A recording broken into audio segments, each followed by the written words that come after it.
আর বন্ধুরা, আজকে সন্ধ্যেবেলা রান্না করছি। দেখো ভাত বসিয়ে দিয়েছি।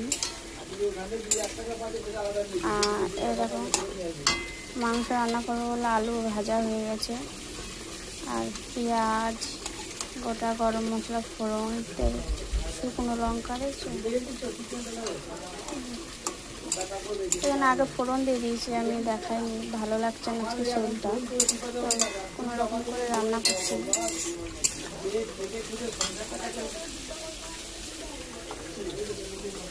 আর এই দেখো মাংস মশলা মাখিয়ে রেখেছি, টক দই, আদা রসুন পেস্ট সব কিছু দিয়ে মশলাটা মাখিয়ে রেখেছি।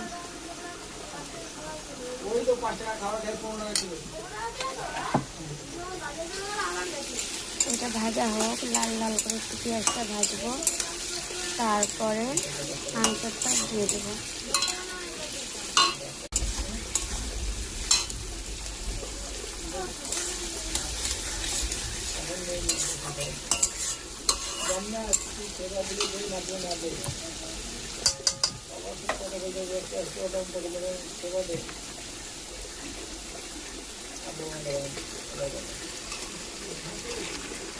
মাখিয়ে রাখা মাংসটাকে এবার দিয়ে দেবো।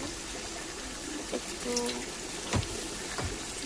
বাটিটা ধুয়ে জল দেবো।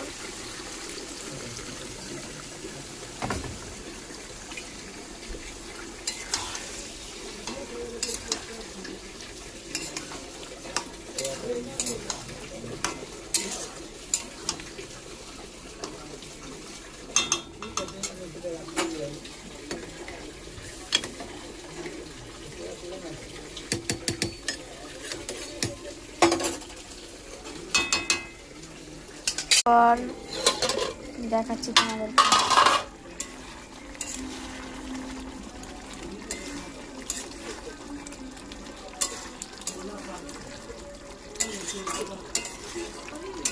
মাংসটা ঝোল ঝোল করবো না, একদম কষা কষা করবো। এই জলেই একদম শুকনো শুকনো রান্না করবো।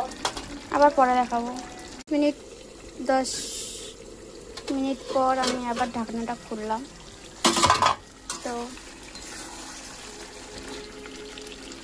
আলু সিদ্ধ হয়ে গেছে। তো আলু ফেটে গেছে, আলু সিদ্ধ হয়ে গেছে।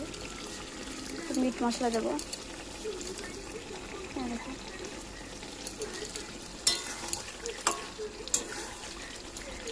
এবার নামিয়ে দেবো।